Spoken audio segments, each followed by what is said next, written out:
بسم اللہ الرحمن الرحیم۔ معزز سامعین، السلام علیکم۔ سامعین، ایک دفعہ کا ذکر ہے کہ ایک شہر میں ایک عورت رہتی تھی جس کا شوہر فوت ہو چکا تھا۔ اس کے شوہر کے ورثہ میں صرف 3 درہم تھے۔ اس بیوہ کو کافی مشکلات کا سامنا کرنا پڑتا تھا۔ اس نے وہ 3 درہم پکڑے، بازار میں جا کر تھوڑی سی اون خریدی۔ اون خرید کر وہ عورت گھر آ گئی۔ چند دن گزرنے کے بعد اس نے اس اون کو بیچ دیا، جس کے اس کو 5 درہم ملے۔ 2 درہم سے ضروریاتی زندگی کے لیے چیزیں لے آئیں اور 3 درہم کا پھر اون خرید لائی۔ اس طرح سے وہ اپنی اور اپنے بچوں کی ضرورتیں پوری کرنے لگی۔ ایک دن ایسا ہوا کہ اس نے بازار سے کچھ اور اون خریدی۔ اون کو رکھ کر بچوں کو کھانا دینے میں مصروف ہو گئی کہ ایک پرندہ اڑتا ہوا آیا اور اس کے اون کو اٹھا کر لے گیا۔ وہ اون اس عورت کے رزق کا ذریعہ بنا ہوا تھا۔ وہ بہت زیادہ پریشان ہو گئی تھی اور کہنے لگی تھی کہ اللہ نے میرا رزق کا یہ ذریعہ بھی ختم کر دیا ہے۔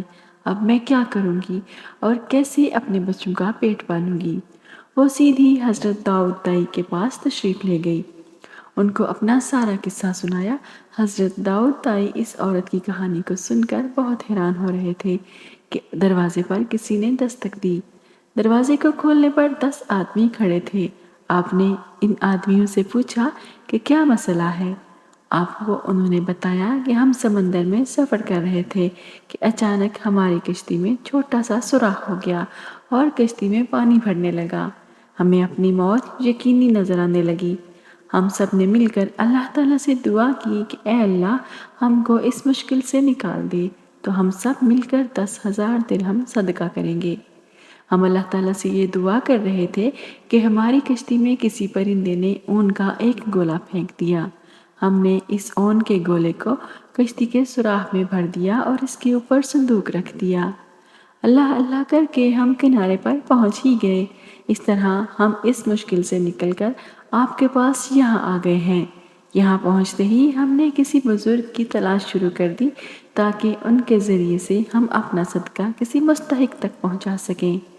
ہمیں یہاں کسی کے بارے میں علم نہ تھا کہ ہم نے کسی سے ایک بزرگ آدمی کا نام دریافت کیا تو انہوں نے آپ کا نام ہمیں بتایا، اس لیے ہم سب آپ کے پاس آ گئے ہیں۔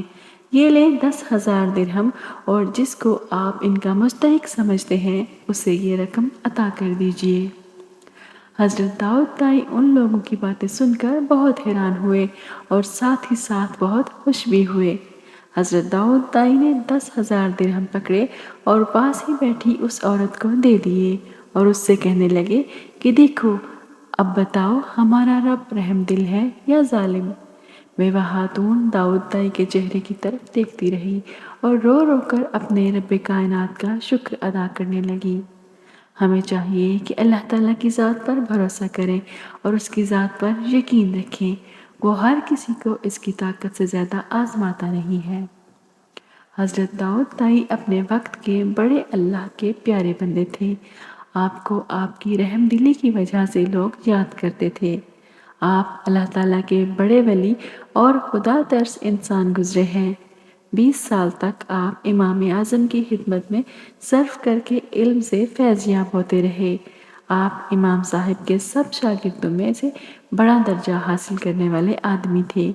جب حضرت امام محمد اور حضرت امام یوسف کا کسی مسئلہ کو لے کر اختلاف پیدا ہو جاتا تھا تو آپ سے اس مسئلہ کا حل دریافت کر لیا جاتا تھا۔ آپ کا شجرہ نسب حاتم طائی سے جا ملتا ہے۔ آپ 21 صفر 47 ہجری کو ملک شام میں پیدا ہوئے۔ آپ نے زیادہ زندگی کوفہ میں بسر کی۔ کہا جاتا ہے کہ جس معاشرے میں آپ نے پرورش پائی اس کی 16 دین تھے۔ صحابہ اکرام رضی اللہ عنہم سے علم حاصل کرنے والے خوب علم سے مالا مال ہو رہے تھے۔ وہاں سے خواجہ داؤد دائی کو علم حاصل کرنے کا بہت اچھا موقع مل گیا۔ ہر شہر میں علم نبویہ کا چرچا ہو رہا تھا۔ آپ نے ابتدائی علم حاصل کر کے حدیث کے بارے میں علم حاصل کرنے کے لیے امام احمد، امام ابی لیلہ اور امام عبد الملک بن عمیر سے فیض حاصل کرنے کے لیے ان کے پاس تشریف لے گئے۔ ان سے علم حاصل کرتے رہے۔ پھر آپ سے ایک حدیث پر عمل کرنے والوں کی جماعت تیار ہو گئی۔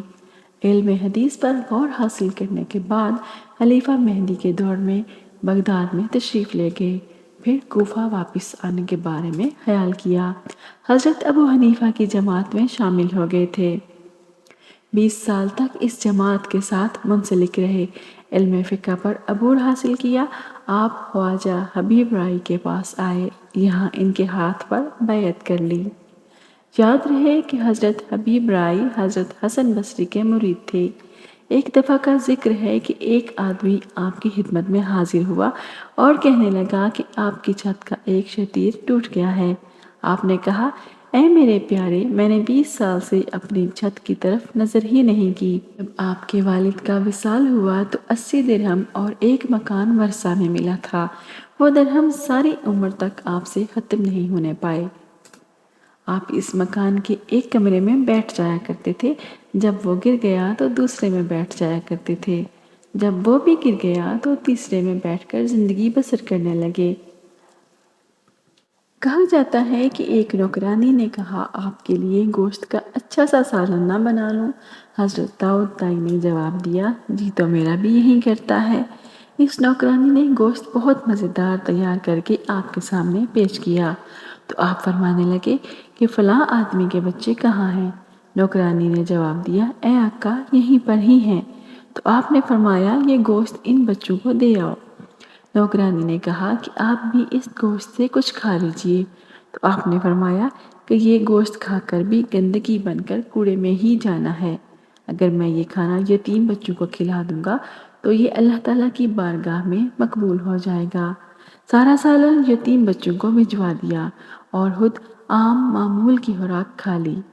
ایک دفعہ داؤد دائی حضرت امام صادق کے پاس تشریف لے آئے اور فرمانے لگے، اے آقا، مجھے کوئی نصیحت فرما دیجئے، میں اندر سے کالا ہو گیا ہوں۔ آپ کہنے لگے کہ تم تو زمانے کے مشہور زاہد اور عابد ہو، تم کو میری کس طرح ضرورت محسوس ہوئی؟ داؤد دائی نے کہا، اے رسول اللہ صلی اللہ علیہ وآلہ وسلم کے فرزند، آپ کو ساری مخلوق پر فضیلت حاصل ہے، آپ کا سب کو نصیحت کرنا واجب ہے۔